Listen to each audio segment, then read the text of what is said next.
Seigneur notre Dieu, par ton Fils qui est la lumière du monde, tu as donné aux hommes la clarté de ta lumière. Daigne maintenant bénir cette flamme qui brille dans la nuit.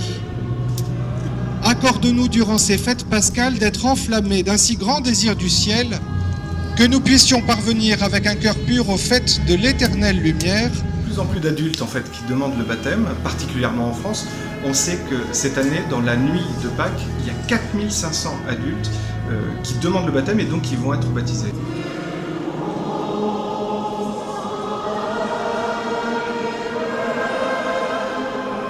C'est un chiffre qui est en constante augmentation parce que c'est lié à un double fait. Le premier, c'est qu'on baptise de moins en moins d'enfants, même s'il y a toujours 250 000 par an en France. Le baptême ce soir, c'est l'expression de toute ma foi que j'ai eue depuis tout petit. Cette foi qui est pour moi l'amour du prochain et l'amour de Dieu. Puis la deuxième raison, je crois, c'est que Malraux l'avait dit, le 21e siècle sera spirituel ou il ne sera pas. Je crois véritablement qu'il y a, et j'aime pas l'expression, mais je la dis quand même, un retour vers la foi.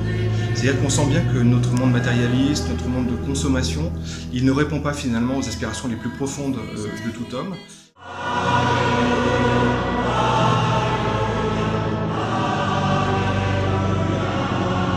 Si on mettait autant d'énergie à annoncer tout de suite les bonnes nouvelles, plutôt que les mauvaises, je me prenais à sourire en imaginant la même scène, à la rédaction de nos journaux locaux.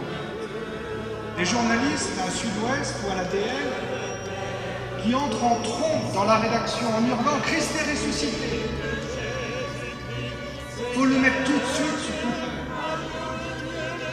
sur notre page Facebook.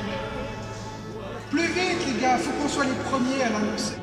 On le sait, ça fait 2000 ans, on nous le dit. C'est pas nouveau.